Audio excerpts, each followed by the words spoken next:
আসসালামু আলাইকুম রহমতুল্লাহি ওয়া বারাকাতুহু। বেসিক টু অ্যাডভান্স কোরআন শিক্ষা কোর্সের আজকে ১৬তম ক্লাস। আজকের ক্লাসটাতে আমরা কোরআনের কিছু অক্ষর জায়গায় জায়গায় একটু মোটা এবং একটু হালকা করে পড়তে হয়, একটু ভারী অথবা একটু পাতলা করে পড়তে হয়। আল্লাহ শব্দ কখনো একটু মোটা করে পড়তে হয়, আল্লাহ শব্দ কখনো একটু পাতলা করে পড়তে হয়। আবার আল্লাহ শব্দের লামটাকে যে পোর বারিক বলে এবং এর রটাকে উচ্চারণ করার কিছু নিয়ম আছে। এই যে টোটাল বিষয়টা, এটা হচ্ছে আমরা আজকের ক্লাসে শিখবো ইনশাআল্লাহ। আসুন প্রথমে আমরা জানি যে ভারী অক্ষর এবং হালকা অক্ষর কি। মুখাফফাফ বা হচ্ছে মুফাক্খামা বা ও মুরাক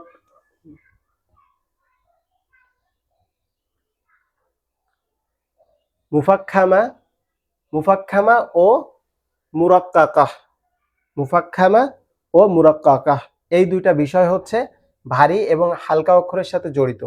এটা আমরা ভারী এবং হালকা অক্ষর কেন বলতেছি, এটা হচ্ছে আমরা সহজভাবে বলতেছি এবং এই দুইটার নাম হচ্ছে এটা ভারী বা মোটা অক্ষর। কোরআনের যে মোটা অক্ষর বা ভারী, যেগুলো গভীর আওয়াজ দিয়ে জিহ্বাটাকে উঁচু করে পড়তে হয়, সেই অক্ষরগুলোকে বলা হয় মুফাক্খামাহ। মুফাক্খামার মূল বিষয় বা মেইন থিম হচ্ছে কি, যে অক্ষরটা মোটা হবে, ভারী হবে, পুরো অক্ষর হবে, জিহ্বাটা উঁচু থাকবে, গালের মধ্যে গভীর আওয়াজ হবে এবং মুখের মধ্যে কি একটা চাপ সৃষ্টি হবে। আর মুরাক্কাকাহ এটা হচ্ছে হালকা বা সরু অক্ষর, জিহ্বাটা কি হবে, স্বাভাবিক থাকবে, নিচের দিকে থাকবে, আওয়াজটা হবে হালকা, মুখটা হালকা খোলা থাকবে। এখন আসুন আমরা যে আরবি অক্ষর শিখি ২৯টা, এই ২৯টা অক্ষরের মধ্যে ৭টা ভারী অক্ষর আছে, যে অক্ষরগুলো একটু বেশি চাপ দিয়ে বেশি মোটা করে পড়তে হয়। এই ৭টা অক্ষর কি কি? খ, সদ, দদ, গইন, ত, কফ, দ। আপনি যদি খেয়াল করেন প্রতিটা অক্ষর কিন্তু জিহ্বাটা উপরের দিকে উঠছে, নিচের দিকে নয়, জিহ্বাটা উপরের দিকে গেছে। এরপরে দেখেন আপনার সব সময় এটাকে কি একটা পুরো একটা মোটা মোটা আওয়াজ আসতেছে, এটার কোনো ব্যতিক্রম নেই যে এটা আপনি পাতলা করে পড়বেন, চিকন করে পড়বেন, এরকম করা যাবে না। এটাকে যদি আমরা নিচের উদাহরণটা দেখি, যে এখানে যদি আমরা জবর জের অথবা পেশ দিয়ে পড়ি তাহলে কেমন হচ্ছে, খ জবর খ। আপনি যদি জবর জের দিয়ে পড়েন যে খ জবর খ, তাহলেও কিন্তু কি হবে, অক্ষরটা মোটাই থাকবে বা পোর থাকবে।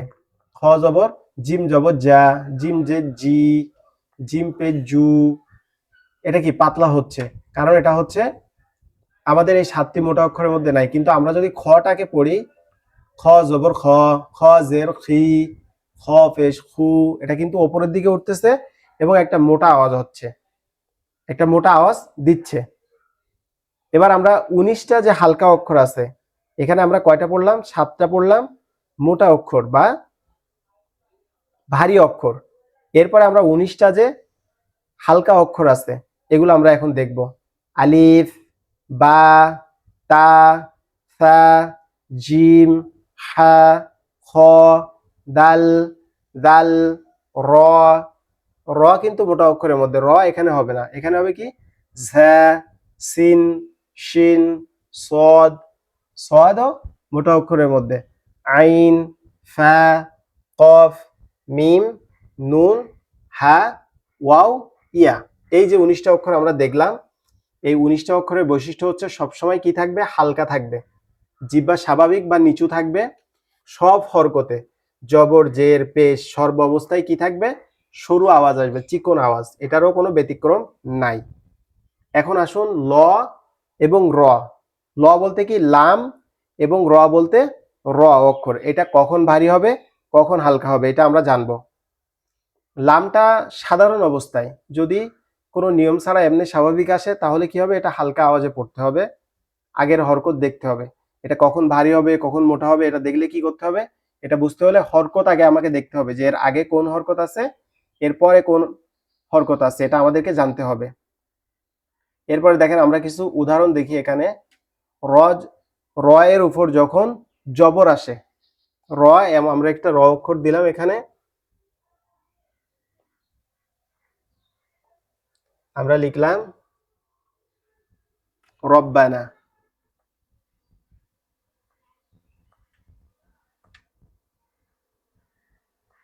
রব্বানা, আমরা লিখলাম কি রব্বানা, র এর উপরে কি আসছে জবর।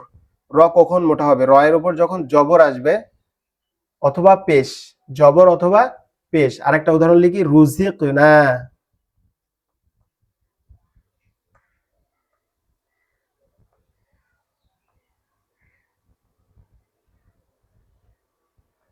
আরেকটা উদাহরণ লিখছি কি রুজিকনা, একটার উপরে কি আসছে জবর, আর একটার উপরে কি আসছে পেশ। একটা জবর আর একটা পেশ, একটা জবর আসছে আর একটা পেশ। তাহলে র অক্ষরের উপরে যখন জবর অথবা পেশ থাকবে তখন তা মোটা করে পড়তে হবে। রব্বানা, রব্বানা, রুজিকনা, রুজিকনা, এভাবে। এরপরে র পাতলা করে কখন পড়তে হবে এটা দেখুন, যখন র এর নিচে জের থাকবে, তাহলে জবর এবং পেশ থাকলে মোটা করে পড়তে হবে।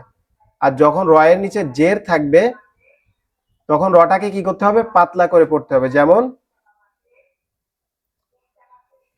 আমরা যদি লিখি রিজালুন,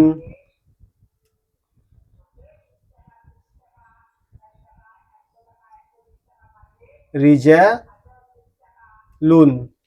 রজের রি, জিমালিপ জবর জার, রিজালাম দুই পেশ, লুন, রিজালুন,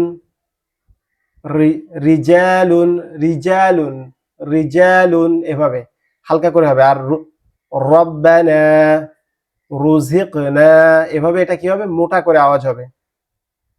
এরপরে যদি, তাহলে আমরা যেটা বুঝলাম সেটা হচ্ছে র এর উপর যখন পেশ অথবা জবর অর্থাৎ ফাতাহ অথবা দম্মা, এই দুইটা যে কোনো একটা থাকবে তখন রটাকে মোটা করে পড়তে হবে। আর র এর নিচে যখন জের থাকবে তখন রটাকে কি করতে হবে? পাতলা করে পড়তে হবে। এখন আসুন যে আমরা লামটাকে কখন মোটা করব কখন পাতলা করব এটা আমরা দেখি। লাম শব্দটাকে আমরা কখন মোটা করব কখন পাতলা করব। লাম দুই অবস্থায়, যখন হচ্ছে লামের উপরে জবর এবং পেশ থাকবে তখন এটা কি করতে হবে? মোটা করে পড়তে হবে। যেমন আমরা যদি লিখি কলা,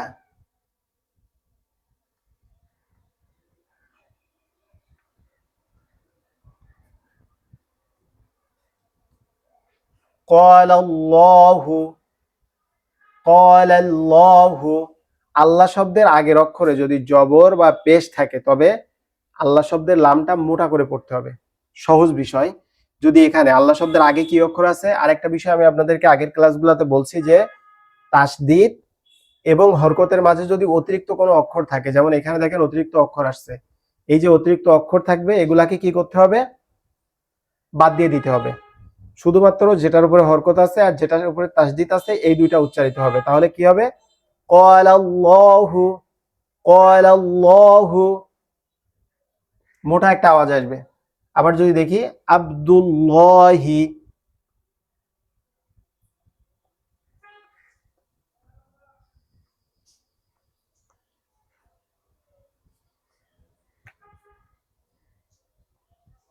আব্দুল্লাহি, আব্দুল্লাহি, আব্দুল্লাহি, এখানেও কি আছে? এখানে পেশ আছে। আবার এখানে তাসদীদের উপরে কি আছে? জবর আছে। তাহলে আল্লাহ শব্দের ডান পাশে যদি জবর অথবা পেশ থাকে তাহলে আল্লাহ শব্দের লামকে মোটা করে পড়তে হবে। এখন আসুন আল্লাহ শব্দের লামকে কিভাবে পাতলা করে পড়তে হয় এটা আমরা দেখি।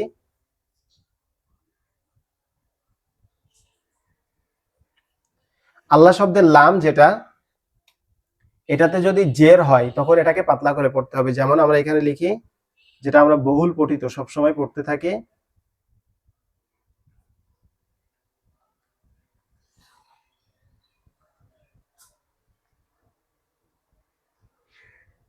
বিসমিল্লাহি, বিসমিল্লাহি। এখানে কি আল্লাহ শব্দের লামের আগের অক্ষর অর্থাৎ আল্লাহ শব্দের ডান পাশের অক্ষরে কি আছে? জের আছে। এজন্য এটা কি হবে? পাতলা হবে, বিসমিল্লাহি, স্বাভাবিক। আর যেটা জবর হবে ক্বালাল্লাহু, লাহু, আব্দুল্লাহ, আব্দুল্লাহি, এভাবে। এরপরে আরেকটা উদাহরণ দেখি আমরা, লিল্লাহি, লাম লাম যে লিল, লাম খারাজ লা হাজের হি, এখানেও কি হবে, লামটা চিকন হবে লিল্লাহি সাধারণভাবে। তাহলে জবর বা ফাতহা বা দম্মা বা পেশ, অর্থাৎ জবর বা পেশ এই দুইটা যদি, আর দম্মা বা ফাতহা এই দুইটা যদি একটা যে কোনো একটা থাকে আল্লাহ শব্দের লামের ডান পাশে, তাহলে তখন আল্লাহ শব্দের লামটাকে চিকন করে পড়তে হবে। আর যদি কাসরা থাকে তাহলে কি করতে হবে, চিকন করে পড়তে হবে। আর যদি জবর অথবা পেশ থাকে তাহলে সেটাকে মোটা করে পড়তে হবে। এটা আমরা খেয়াল রাখতে হবে। এর পরেরটা দেখেন আপনাদের তাহলে হোমওয়ার্ক হচ্ছে কি, আজকের ক্লাসটাতে আমরা শিখলাম আল্লাহ শব্দের লামটাকে কখন মোটা কখন পাতলা করতে হবে, রটাকে কখন মোটা কখন পাতলা করতে হবে, এবং আরবি হরফের 29টা হরফের মধ্যে আমরা শিখছি 7টি মোটা অক্ষর বা ভারী অক্ষর এবং 17টি 19টি চিকন অক্ষর বা পাতলা অক্ষর। তাহলে আপনাদের যেটা কাজ সেটা হচ্ছে আপনারা 29টা অক্ষর নেবেন বা আপনাদের নোটবুক নিয়ে অক্ষর শ্রেণীবদ্ধকরণ বলে একটা কাগজে লিখবেন, বা অক্ষরের শ্রেণী বিন্যাস এরকম একটা কাগজে লিখে একটা চার্ট তৈরি করবেন। সেখানে 3টা কলম রাখবেন, 3টা কলাম রাখবেন। একটা হচ্ছে কি ভারী হালকা উভয়। এখানে 29টা অক্ষরকে সাজিয়ে আমাদের যে ফেসবুক গ্রুপটা আছে আপনারা ওখানে এটা পোস্ট করবেন। আল্লাহ পাক রব্বুল আলামিন আপনাদের সবাইকে সুন্দরভাবে কোরআন শেখার তৌফিক দান করুক, এই দোয়া করি। জাযাকাল্লাহু খাইরান। আসসালামু আলাইকুম ওয়া রাহমাতুল্লাহি ওয়া বারাকাতুহু।